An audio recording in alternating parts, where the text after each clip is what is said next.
तो कहते हैं यहाँ पर यत्र सुप्तो न कंचन कामम कामम कहते न कंचन स्वप्नम पश्यति तस्य सुप्तम।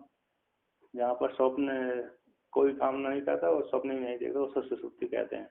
सुसुप्त स्थान है आते इसका ऊपर सुसुप्त स्थान है, एक ही होता सुसुप्त स्थान में एक ही होता। विशेष विशेष जो ज्ञान होता है जागृत अवस्था में स्वप्न अवस्था में वो वहां पर जाकर के नहीं होती, एक ही भूत हो जाता है। प्रज्ञान घन एव, यहाँ पर है प्रज्ञान घन हो जाता है। प्रज्ञान घन एव आनंद, प्रज्ञान घन ही आनंदमय है। एव कार्य यहाँ पर अन्य योग व्यवच्छेद के द्वारा वर्णन किया। अयोग व्यवच्छेद नहीं है, अन्य योग व्यवच्छेद। हाँ, 3 प्रकार के व्यवच्छेद बताते, अन्य योग, अत्यंत योग, अयोग व्यवच्छेद।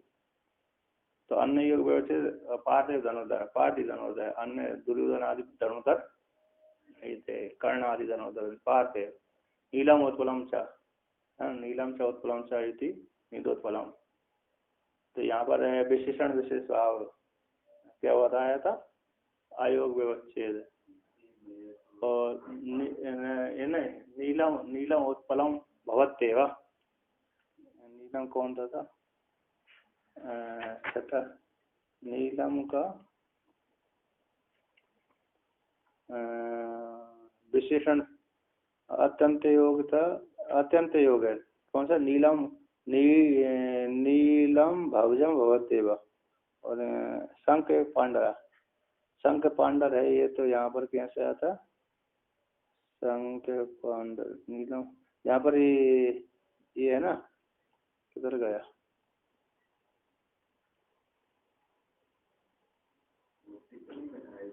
यहाँ पर कहते हैं शंख पांडरा, ये तो विशेषण संगत है। विशेषण संगत हो गया, अत्यंत विशेष संगत अयोग व्यवच्छेद है ना। शंख पांडर एव स्यात्, और नीलम भवजम भवत्येव ये अत्यंत योग व्यवच्छेद है। कौन सा है, अत्यंत योग व्यवच्छेद। जो क्रिया के साथ जोड़ता है उसको अत्यंत योग व्यवच्छेद कहते हैं। क्रिया के साथ जो जोड़ता है उसको अत्यंत योग। नीलम अब्जम भवत्येव, नीला नीला कमल होता ही है, नीला कमल होता ही है। ये जो क्रिया के साथ जुड़ता है उसको अत्यंत योग व्यवच्छेद। विशेषण के साथ जुड़ता है उसको अयोग व्यवच्छेद कहते हैं। शंख पांडर एवं, शंख पांडर होता ही है ना, शंख पांडर ही होता है। और अन्य योग व्यवच्छेद पार्थ धनोत्तर, पार्थ ही धनोत्तर। तो यहाँ पर कहते प्रज्ञान घन एवं, प्रज्ञान घन ही है, प्रज्ञान घन ही आनंदमय है। आनंदमय कोश उपाधि वाला प्रज्ञान घन ही आनंदमय है।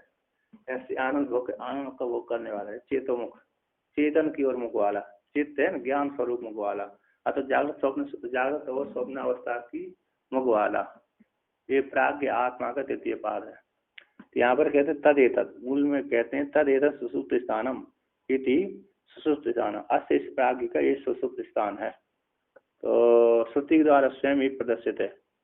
यहाँ पर कहते हैं टीका कहते हैं यत्र इति अस्य का अपेक्षित तदेतत स्थान पे, तो कहते हैं कथम अस्य मन का सदुत्यत्वम एक ही भूतत्व विशेषण कहते हैं।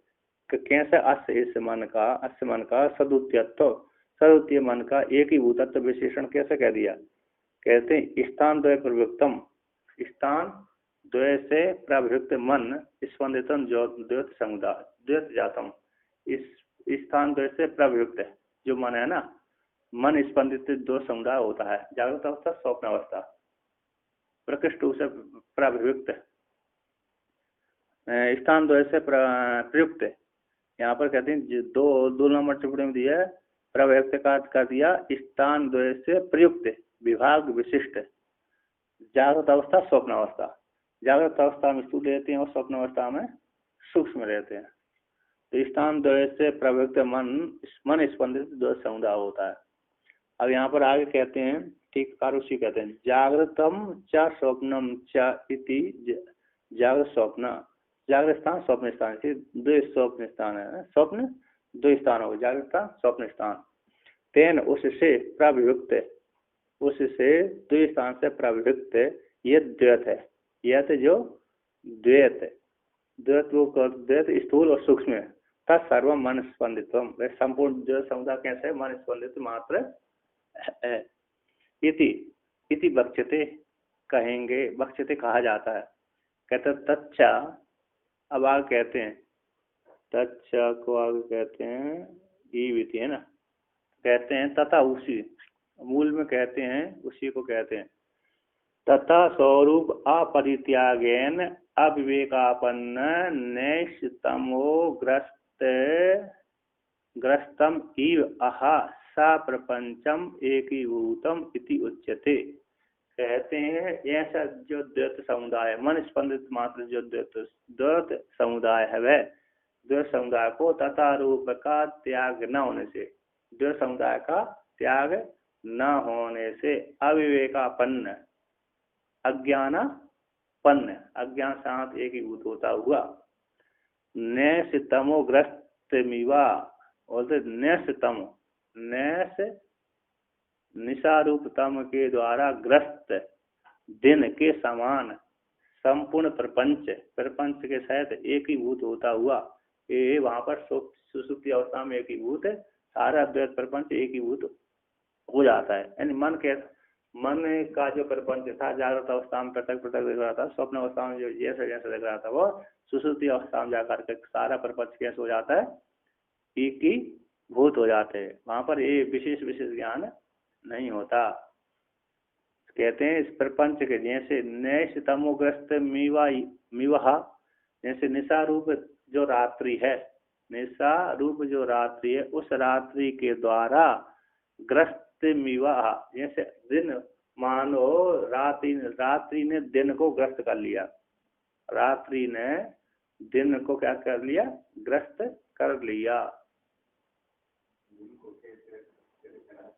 रात्रि दबा दिया मतलब क्या कर दिया, अभी दिन को ग्रस्त कर लिया ना रात्रि ने, प्रकाश नहीं हो रहा, ग्रस्त किया कि नहीं किया। दिन के बाद जब सूर्योदय होता है तो रात्रि ग्रस्त कर लेता वो, अभी दिन ने ग्रस्त, अभी रात्रि ने दिन को ग्रस्त कर लिया, आता तो उसको उजागर नहीं होने दिया, एक ग्रस्त है नहीं हो, उसका प्रकाश नहीं होने दिया। कहते निशा रूप तम के द्वारा, निशा रूप तम अंधकार है ना, अंधकार रूप तम के द्वारा ग्रस्त के समान ग्रस्तम इव आहा, जैसे दिन मानो और रात्रि रूप तम के द्वारा ग्रस्त हो गया, उसी प्रकार प्रपंच के सहित जो द्वैत है, वह द्वैत समुदाय वह एक ही भूतम सुसुप्त स्थानम, एक ही भूत कहलाता है। द्वैत मन स्पंदित जो द्वैत है वो वह एक ही भूत हो जाता है। कहाँ पर, सुसुप्ति अवस्था में। तो जहाँ पर मनोराज कर रहे हैं वहां पर भी कैसे हो जाता, एक ही भूत हो जाता है, कोई चिंतन नहीं हो रहा है, कोई भी विचार नहीं होता, वहां पर एक ही भूत हो जाता है। तो उसी को अब टीकाकार कहते हैं, देखिए कहते हैं कहाँ पर, तेन प्रवृत्त यद द्योत है मन स्पंदित द्योत था स्थूलभूत सर्व मन स्पंदित मात्र है, बक्ष्यते कहा गया है। तच्चा तच्चा वह स्वकीय, तच्चा यथा स्वकीय रूपम आत्मनो विभक्तम तथैव तस्य आत्यागेन अव्याकृताख्यम कारणम आपन्नम स्वकीय सर्व विस्तार सहितम कारणात्मकम भवति। यहाँ पर कहते हैं वैसे जैसे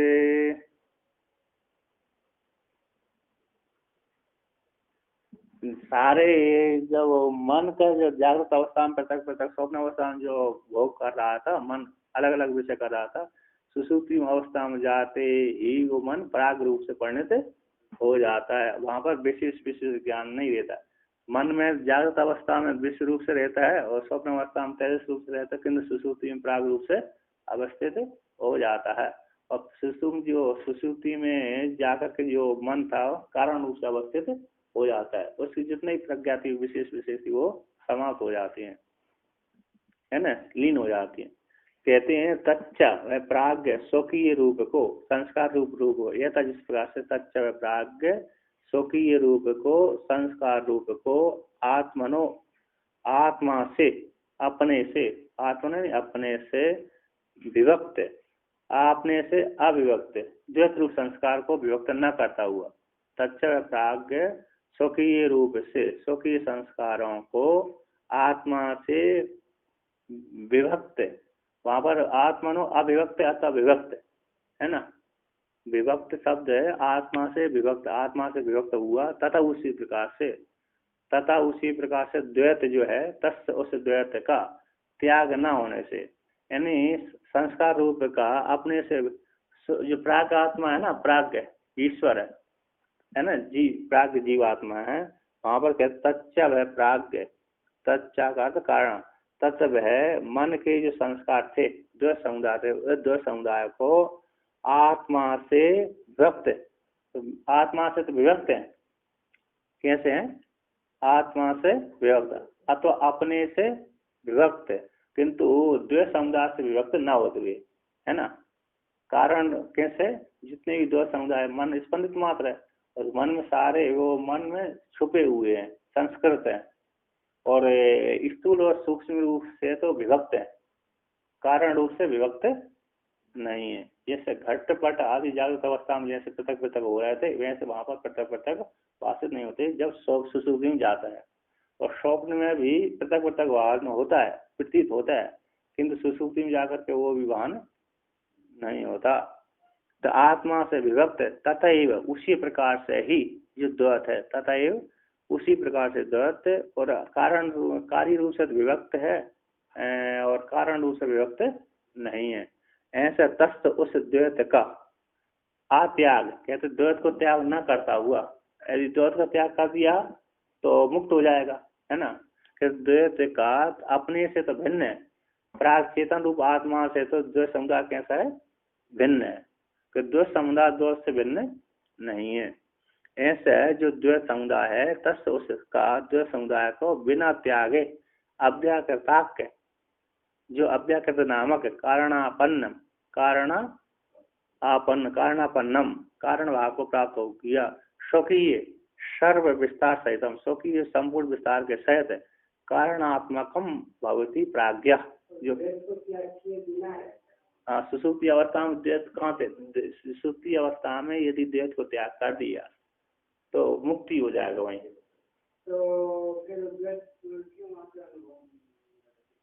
तो वहां पर अनुभव इसलिए नहीं होता क्यों, अनुभव तो कर रहा है, केंद्रीय नहीं है वहां पर, तो जाना आएगा किससे, विशेष विशेष यदि ज्ञान हो तो वहां सुसुप्ति सिद्ध नहीं होगी। हाँ, अविद्या मात्र है, घनीभूत हो जाते सारे जितने भी संस्कार थे वो जागृत अवस्था रूप द्वैत के, वो सारे घनीभूत हो जाते हैं और उसको जगह ही नहीं मिलती देखने के लिए। हाँ, जितना भी सारा द्वैत का जो संस्कार, द्वैत का जो संस्कार अविद्या में कारण में लीन हो जाता है, अब वहां पर विशेष विशेष उसको जगह ही नहीं मिलती जिससे वो देखे, इस जगह मिल जाती देखे और जगह ही नहीं है वहां पर देखने की। अतः इतने वहां पर एक सांख्यकारिका ने सांख्यकारिका लिखा है, अति सूक्ष्मात अति दूरात सामीप्यात अनवस्थात, 7-8 हेतु दिए हैं। अति दूर सूक्ष्म परोक्ष वस्तु नहीं देखती, अत्यंत नजदीक हो तो वो भी नहीं देखती, अत्यंत दूर हो तो वो भी नहीं देखती, और परोक्ष हो वो भी नहीं देखती। जैसे हम आंख के नजदीक जो वस्तु नहीं देखती, वो जो दूर ही है वो भी नहीं दिखती, और इंद्रिय चंचल हो तो भी नहीं दिखती। तो वहां पर इतना ठसा हुआ है सुसुप्ति अवस्था में कि अब वो जान ही नहीं पाता द्वैत होते हुए, क्योंकि अविद्या ना हो तो वो वही मुक्त हो जाएगा, ब्रह्म के साथ ईश्वर के साथ एक ही करके मुक्त हो जाएगा। तो यहाँ पर कहते हैं आय से अव्याकृता कारण आपन्न को प्राप्त होता हुआ स्वकीय विस्तार के सहित, स्वकीय संपूर्ण विस्तार के सहित कारण भाव प्राप्त, कारणम एव इति, कारणम ही विविधि, कारण उससे वो विव्यार होता है, वो तेजस प्राग बन जाता है, और जितनी भी जागृत अवस्था पृथक पृथक भेद रहता है वहां पर पृथक पृथक भेद नहीं रहता। और उसी कहते हैं जागृत अवस्था स्वप्न अवस्था सुसुप्ति अवस्था में परिणत हो जाती है, जागृत स्वप्न परिणत हो गई थी, वो स्वप्न अवस्था सुसुप्ति में परिणत हो गई।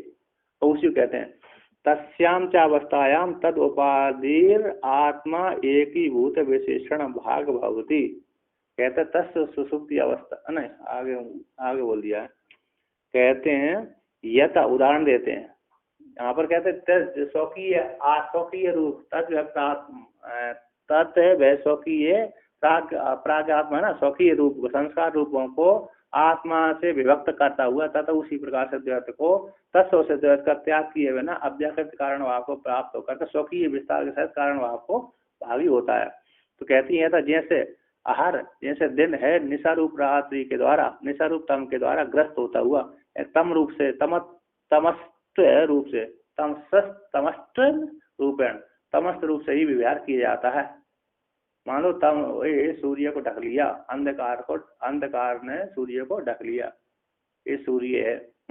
तो सूर्य ने क्या कर दिया, रात्रि रूप निशा ने वो सूर्य को ढक दिया। तो निशा के द्वारा, निशा रूप तम के द्वारा ग्रस्त होने से तमस्त रूप से ये रात्रि है, ये रात्रि है, ये सूर्य रात्रि हो गया, डूब गया, रात्रि सूर्य डूब गया, अंधकार ने डुबो दिया उसको। तो तमस्त रूप से विभाग होता है। तथा उसी प्रकार से इदम एक कार्य समुदाय है, कार्य समुदाय कारण भाव को प्राप्त होता हुआ, कारण भाव को प्राप्त होता, कारणम इति कारण ही ऐसा व्यवहार किया जाता है। संपूर्ण समुदाय कैसा हो गया है, कारण में लीन हो गया तो कारण भाव के नाम से विस्तार को प्राप्त होता है, कारण भाव के नाम से जाना जाता है। यानी जागृत अवस्था स्वप्न अवस्था जब कारण में लीन हो गए तो कारण नाम से जानी जाती है।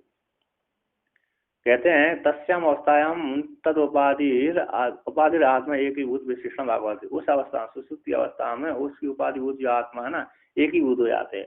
जितने भी सारे संस्कार थे आत्मा के साथ जुड़ जाते हैं, एक ही भूत हो जाते हैं। विशेष पृथक भेद वहां पर जैसे जागृत अवस्था में स्वप्न अवस्था में पृथक इंद्रियां विद्यमान रहती हैं, दिखती हैं, जागृत में दिखती है, स्वप्न में वास्तव में इंद्रिय दिखती है, किंतु सुसुप्ति में तो वास्तव में इंद्रिय भी दिखती नहीं है। तो कहते तद उपाधि जो आत्मा है उसकी उपाधि वाला आत्मा प्राज्ञ आत्मा उपाधि आत्मा है, वहां पर एक ही भूत विशेषण भाग हो जाता है, एक ही भूत हो जाता है। सुसुप्ति अवस्था में एक ही भूत हो जाता है, सारी उपाधि जितनी भी थी उसमें एक ही भूत हो जाते हैं।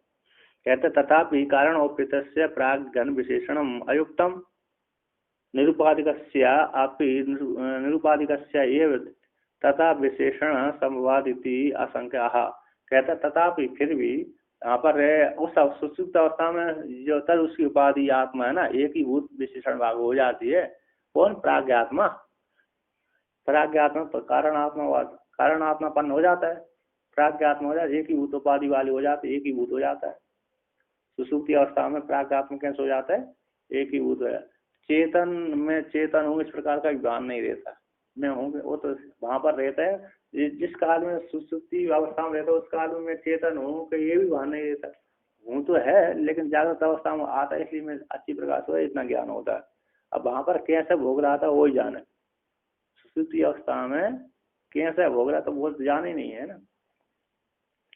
तो कहते हैं उस अवस्था में तद उसकी उपाधि प्राग रूप आत्मा की उपाधि उसकी उपाधि है, इसकी है ना चेतन की जो उपाधि आत्मा एक ही भूत विशेषण भाग बोलती है, आत्मा की उपाधि प्राग आत्मा है ना, और कैसे आत्मा है एक ही भूत विशेषण भाग बोलती है। तथा कारण उपहित, कारण से उपहित जो प्राग घन विशेषण कारण से उपहित ईश्वर का कारण तथा भी कारण से उपहित ईश्वर का प्राग का प्रज्ञान घन विशेषण जो प्रज्ञान घन विशेषण दिया हुआ है ठीक नहीं है, क्योंकि प्रज्ञान घन तो निरुपाधिक परमात्मा का संभव है, निरुपाधिक परमात्मा का ही तथा उसी प्रकार से विशेषण संभव हो जाता है। कौन? प्रज्ञान घन। और प्रज्ञान घन ईश्वर में देना ठीक है नहीं है, इतिहास आशंका को लेकर के अतएव कहाँ से मूल में आता है। कहते हैं अतएव स्वप्न जागरण मन स्पंदनानि प्रज्ञानी घनीभूतानि इव सही अवस्था अविवेक रूपात्वात् प्रज्ञान घन उच्यते। इसी हेतु से कहते हैं, इसी हेतु से किस हेतु से?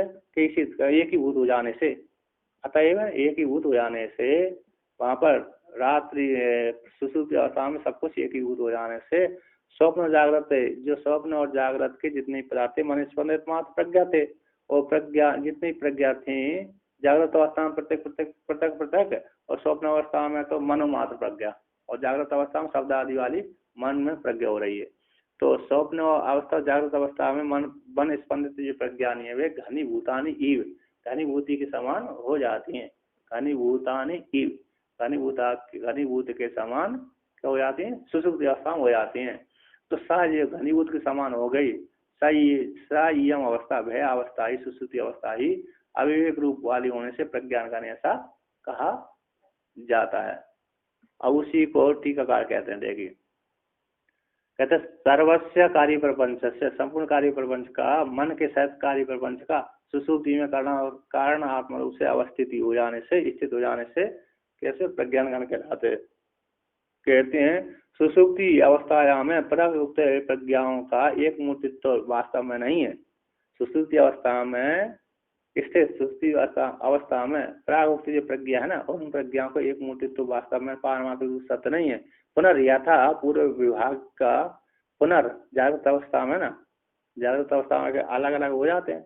कहते पुनर्यथा पूर्व विभाग का विभाग योग होने से मतलब ईव, मानो वहां पर प्रज्ञा भूतानी है ना, घनीभूत के समान है। ऐसी जो मनोस्पंद वाली जो प्रज्ञा नहीं है, घनीभूत के समान हो जाती। सब जो घनीभूत के समान जहाँ पर हो जाती है, वहां पर क्या बात है, अरे ओ प्रज्ञान गण कहलाती, सुषुप्ति अवस्था प्रज्ञान गण कहलाती है।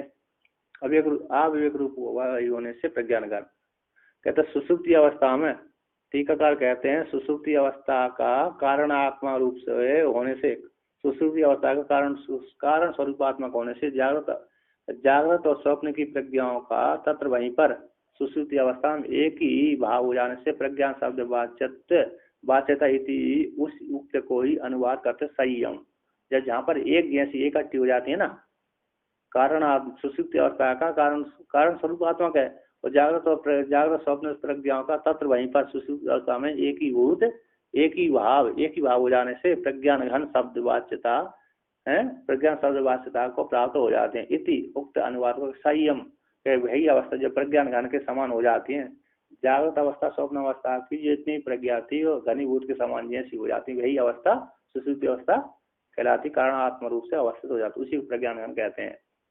और उसी कहते हैं, उदाहरण देते हैं, उक्त अर्थ को ही दृष्टांत द्वारा बुद्धि में आविर्भाव करते हैं। यथा कहते हैं, जैसे मूल में आते हैं, यथा रात्रौ नैसेन तमसा अविविद्यमानम सर्वम घनम इव तद्वत् प्रज्ञान घन एव।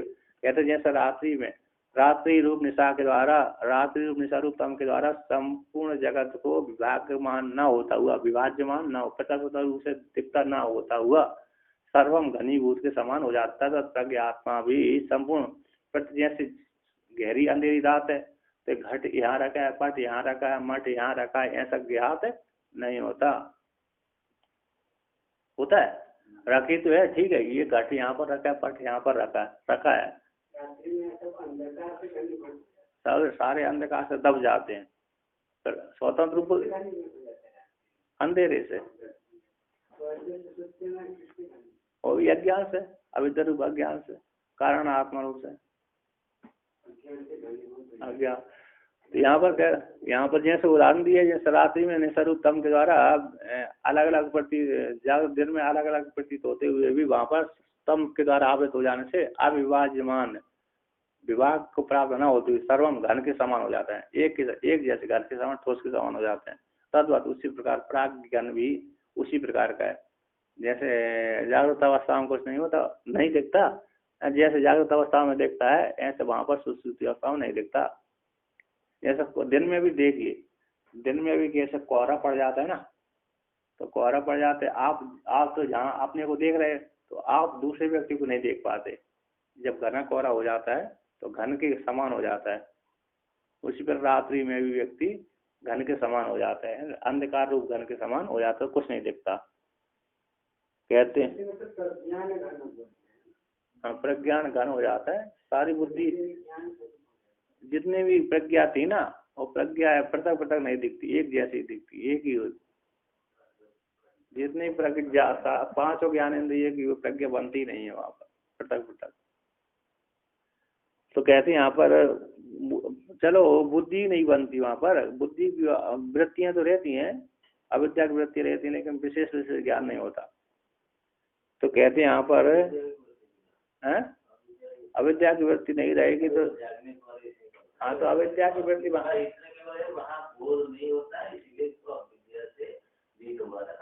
अविद्या की वृत्ति स्वीकार की है, नहीं, वहाँ पर जो जो जो मीनाक्षी प्रकाश होया ये अनुभव किया था उसने, उसी स्मृति होती है। वहाँ पर अनुभूति का वो अनुभूति नहीं होगी तो स्मृति भी नहीं बनेगी। हाँ, तो इसलिए वहाँ पर अविद्या की वृत्ति स्वीकार करते हैं, है ना, अविद्या की वृत्ति मानी है। तो यहाँ पर कहते हैं, आगे कहते हैं, क्या कहते हैं, जैसे रात्रि तद्वत उसी प्रकार प्रज्ञान ज्ञान भी उसी प्रकार का है ना, प्राकृतिक शेषा है ना, वहाँ पर विशेष विशेष ज्ञान नहीं होता है ना, तो सारे तम के द्वारा विभागमान होते घन के समान प्रतीत होते हैं, घन के समान जाने जाते। उसी प्रकार सुसुप्ति अवस्था में भी सारी जितनी प्रज्ञा थी जागृत अवस्था स्वप्न सारी वहाँ पर सुसुप्ति अवस्था में जाकर प्रज्ञान ज्ञान के समान हो जाए, एक ही भूत सारी प्रज्ञा थी ठसीभूत हो जाती है। कैसी हो जाती है? घनीभूत के समान हो जाते हैं, इसलिए उसको नाम क्या कह दिया? प्रज्ञान घन कहते। प्रज्ञान घन एवं प्रज्ञान घन ही है। एंड तो कौन से अन्नमय कोश हो जाता है ना। जागृत और स्वप्न में तो 3-4 कोश हो जाते हैं। जागृत में अन्नमय कोश है, स्वप्न में प्राणमय कोश, मनोमय कोश, विज्ञानमय कोश, सुषुप्ति में आनंदमय कोश होते हैं। तो प्रज्ञान घन एवं आनंद कोश ही हो जाता है। तो ये शब्दार्थ न जाते अंतर प्रत्यय प्रज्ञान व्यतिरिक्रण अस्थि कहते हैं, ये शब्द के द्वारा तो आयोग व्यवस्थित हो जाए, है ना, आयोग व्यवस्थित करना। प्रज्ञान घन से व्यतिरिक्त कोई दूसरा जाति अंतर नहीं है, प्रज्ञान घन ही आनंदमय कोश कहलाता है। तो यहाँ पर टीकाकार कहते हैं यथा ये कार न आयोग व्यवस्थित इत्याता, है ना, व्यवस्थित आता। ये कार शब्द यहाँ पर अयोग व्यवस्थित, अब अयोग व्यवस्थित वाला नहीं है। कौन है? अन्य योग व्यवस्थित है, पाठ है धनुर्धर, है ना, अन्य योग अयोग व्यवस्थित एक उदाहरण वही तो था।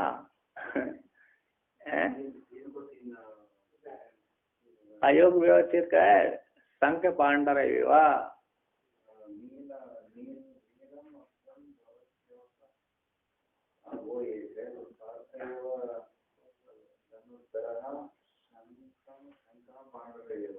यहाँ पर संघ पांडरा ये है ना, ये क्या हो गया? अयोग व्यवच्छेद विशेषण संगतस्य विशेष का यहाँ पर संबंध होता है, वहाँ पर अयोग व्यवच्छेद होता है।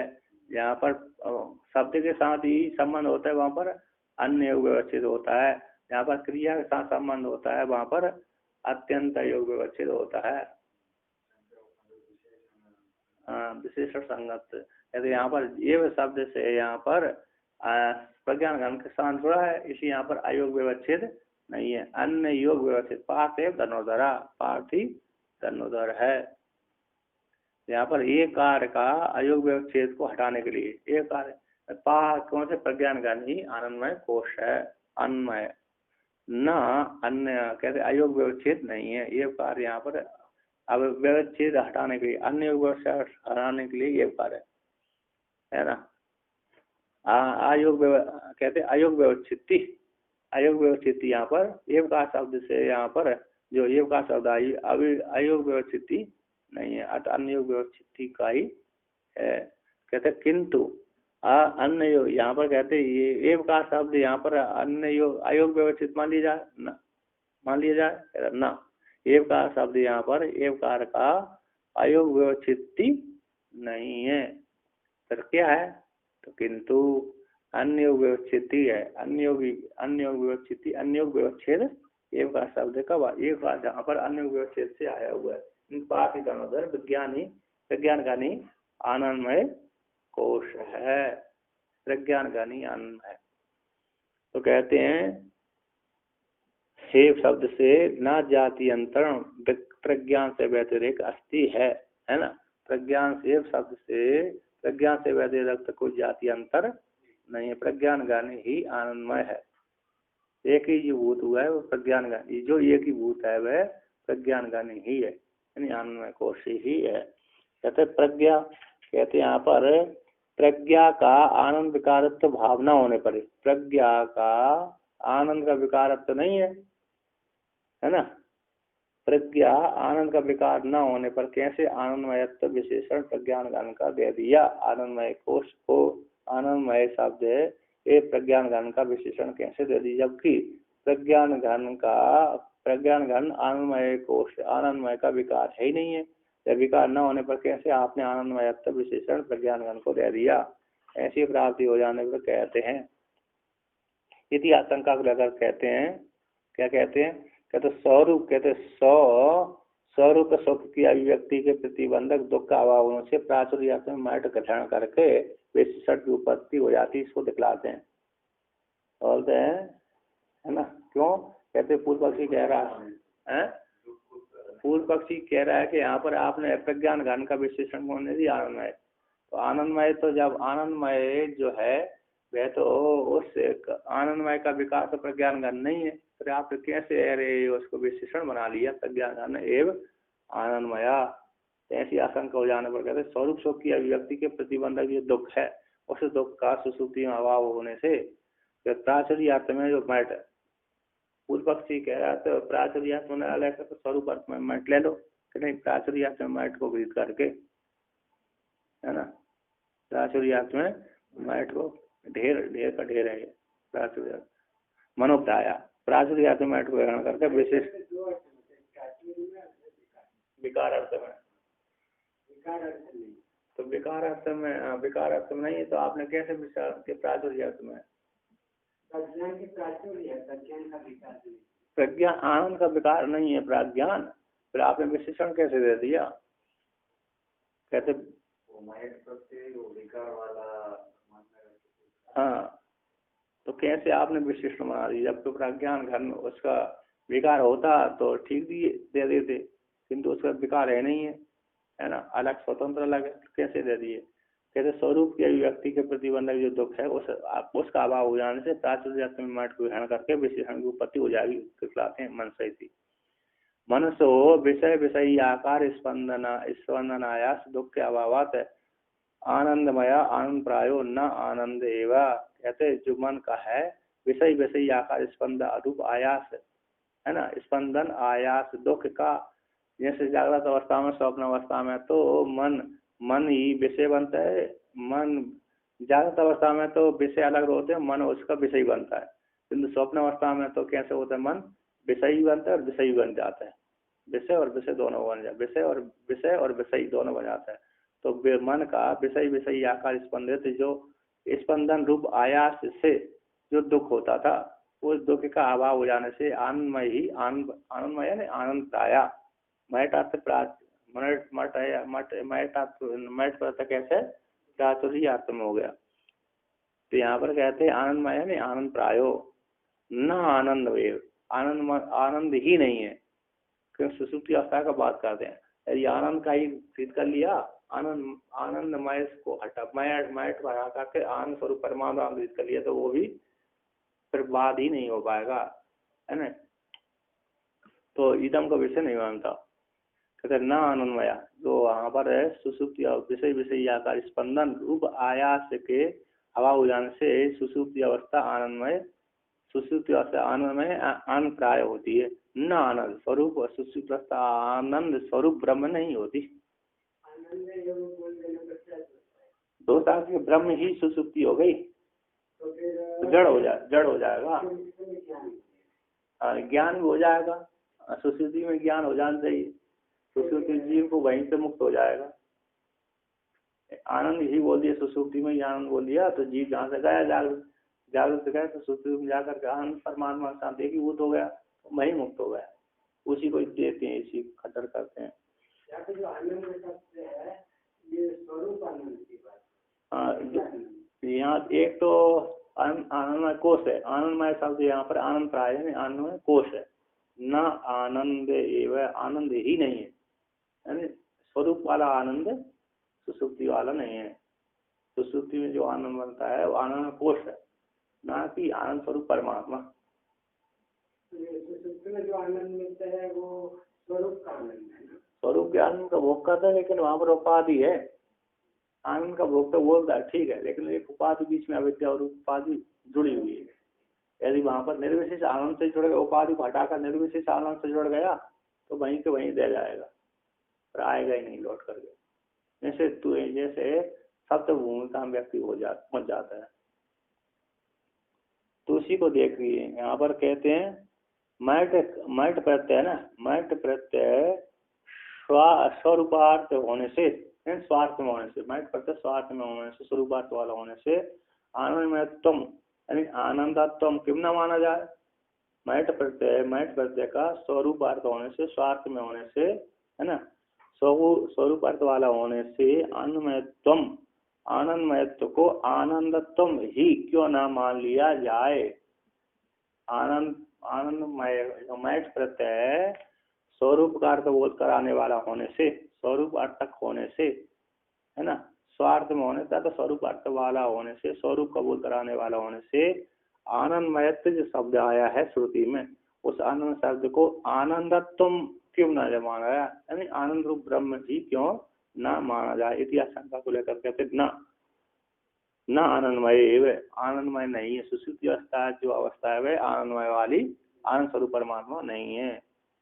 क्यों नहीं है उसका हेतु देते हैं, क्योंकि अनात्यंत घात होने, आत्यंत के आनंद की प्राप्ति न होने से, विनाशी होने से हेतु दिया उसमें। अनात्यंत कर्त्वात् यानी विनाशी होने से, अनात्यंत कर्त्वात् की विनाशित्वात्, आनंदमय जो आनंदमय कोश है वो विनाशी है। सुषुप्ति अवस्था कैसी, वो विनाशी है। नहीं तो ब्रह्म सुषुप्ति अवस्था कोई ब्रह्म स्वीकार किया तो विनाश है, परमात्मा का विनाश मानना पड़ेगी और परिचिन हो जाएगा परमात्मा। परमात्मा का विनाश कभी होता नहीं, परमात्मा की मानना पड़ेगी और रिदम का विषय बनते सुषुप्ति अवस्था तो, है ना। तो उसी कहते हैं नहीं सुषुप्ते निरुपाधिकाद आनंदत्वम प्राज्ञस्य अभ्युगंतुम शक्या, यानी कि सुषुप्ति अवस्था में निरुपाधिक आनंदत्व प्राज्ञ का स्वीकार करने के लिए शक्य नहीं है। क्यों? क्योंकि तस्य उस प्राज्ञ का कारण उपेत होने से, कारण उपाधि वाला होने से। यदि ऐसा नहीं मानेंगे तो दोष आ रहा है। अन्यथा मुक्तत्वात् पुनरुत्थान अयोगात, अथवा वहां पर ही कैसे हो जाएगा, जीव जब ब्रह्म को मान लिया जाए, अन्य कोष को जान कारण उपाधि वाला, कारण से संबंध उपेत संबंधित है, युक्त है, कारण से उक्त हो गए, अविद्या रूप कारण से उपेत है। यहाँ पर अन्यथा मुक्त हो जाने से, पुनरुत्थान का संबंध न होने से, पुनरुत्थान का संबंध न होने से, तस्माद आनंद प्राचुर्य ही अस्य इस मैट प्रत्यय का स्वीकार कर लेना चाहिए, स्वीकार करने के लिए युक्तम इत्यर्थ। जो मैट प्रत्यय है किसमें है, प्राचुर्य में स्वीकार कर लेना चाहिए। नहीं तो वहां पर यदि हमने आनंदमय को वहां पर स्वरूप अर्थ ले लिया जाए, आनंदमय शब्द से आनंद स्वरूप ले लिया जाए तो व्यक्ति क्या हो जाएगा, मुक्त ही हो जाएगा। फिर वहां मुक्त हो जाएगा, फिर पुनः उत्थान उसका नहीं होगा। तो इसे कहते हैं आनंद भोगिति विशेषण सदृष्टान्तम व्यासष्टियता। उसी कहते हैं यहाँ पर यथा लोके, जैसे अनात्यंतिकत्वात् का विनाशित्वात्, विनाशी होने से। सुषुप्ति अवस्था कैसी है, विनाश वाली है, उसमें जो कोष है वो भी विनाश वाला है। यथा लोके, जिस प्रकार से लोक में निरायास स्थिता, आयास से रहित सुखी आनंद भोग ऐसा कहा जाता है। जैसे लोक में जागृत अवस्था में आयास से रहित स्थित होता हुआ पुरुष सुखी आनंद भोग उच्चते, सुखी है आनंद का भोग भोग रहा है। अरे कैसे आनंद से रह रहा हूँ, क्या नहीं, कैसा चल रही गाड़ी, अरे आनंद से चल रही गाड़ी, आनंद भोग रहा हूँ, कुछ नहीं कर रहा, बैठे आराम कर रहा हूँ, आनंद से बैठा हुआ हूँ। क्या कर रहे हो, अरे आनंद से बैठा हूँ धूप की छाया में। जब व्यक्ति अरे गर्मी में आता है ना, गर्मी चलती जाती है, उसको जगह घना वृक्ष मिल जाता है, कहते क्या कर रहे हो, आनंद कर रहा हूँ। आनंद बिना आयास के प्राप्त हो गए हो, तो आनंद है। उसी प्रकार से तो यदि उसको यदि ब्रह्म मान लेंगे तो फिर उठना क्या हो जाएगा, ब्रह्म में तो आना जाना होता नहीं है, तो मुक्त ही हो जाएगा व्यक्ति। तो इसी आनंद शब्द, आनंदमय शब्द यहाँ पर आनंद प्राचुर्य में ही अशेष मैट प्रत्यय का स्वीकार कर लेना चाहिए। आनंद भोग विशेषण इसी अधिष्ठान कहते हैं। लोक में निरायास बिना यास के ही स्थित होता हुआ व्यक्ति सुखी अनुभव आनंद भोग ऐसा कहा जाता है। कहते अत्यंत अनायास रूपा ही स्थिति ही इयम स्थिति अनैन अनुभूति आनंदो। कहते जो अत्यंत आयास से रहते, अत्यंत आयास से रहते है, अनायास रूप जो स्थिति है, जो स्थिति है सुसुप्ति अवस्था है, जिसके द्वारा, जिस प्रागरूप आत्मा के द्वारा अनुभव की जाती है, उसको आनंद भोग कहते हैं, है ना। उसी को तथा उसी सुसुप्ति से दृष्टांतर यम स्थिति इति है, स्थिति है सुसुप्ति युक्त अनंत, जिसके द्वारा, किसके द्वारा, प्राग युक्ति, प्राग उसको कहा जाता है। फिर उसी के विषय में दृष्टांत देते हैं, श्रुति उदाहरण देते हैं। तथा स्वसुप्त पुरुष का तत्सुप्त सुसुप्ति अवस्था में पुरुष का तथा उस अवस्था में स्वरूभूत अनतिशय अतिशय से रहते आनंद की अभिव्यक्ति होती है। इति अत्र इसमें प्रमाण करते हैं ऐसो ऐसा अस्य परमा आनंद इति श्रुते, यह परमात्मा का, ऐसा इस आत्मा का, इस स्वरूप अनुभव लक्षण अस्य इसका, किसका, इसका परमानंद लक्षण, वही उसकी स्वरूप आनंद है सुसुप्ति का।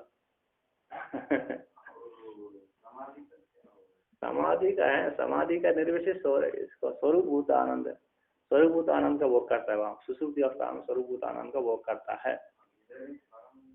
ऐसा इसका नहीं, यहाँ पर ऐसा मतलब ऐसा ऐसा है जो आनंद है परम, सबसे उत्कृष्ट आनंद, साधन साध्य, साधन असाध्य, स्वरूप का आनंद भोगता है अपना।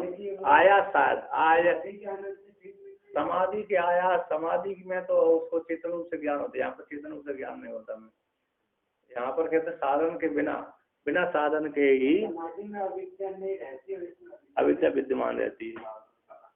हाँ, साधन के द्वारा साध्य नहीं है, बिना साधन साध्य, बिना साधन के द्वारा प्राप्त हो गया, साधन असाध्य इत्यर्थ। परम है, साधन के द्वारा साध्य नहीं है, परम उत्कृष्ट आनंद का वो भोगता है सुसुप्ति अवस्था में बिना प्रयास के, साधन असाध्य, साधन के द्वारा साध्य नहीं। ऐसा ऐसा करते कि यह इसका, यह स्वरूप अनुभव आनंद इसका उत्कृष्ट है, ऐसा श्रुति कह रही है ना।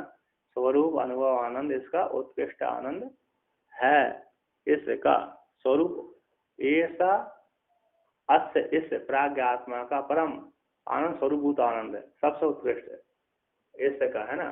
सुसुप्ति अवस्था में व्यक्ति आनंद का भोग, किंतु अविद्या विषय में विद्यमान रहती है।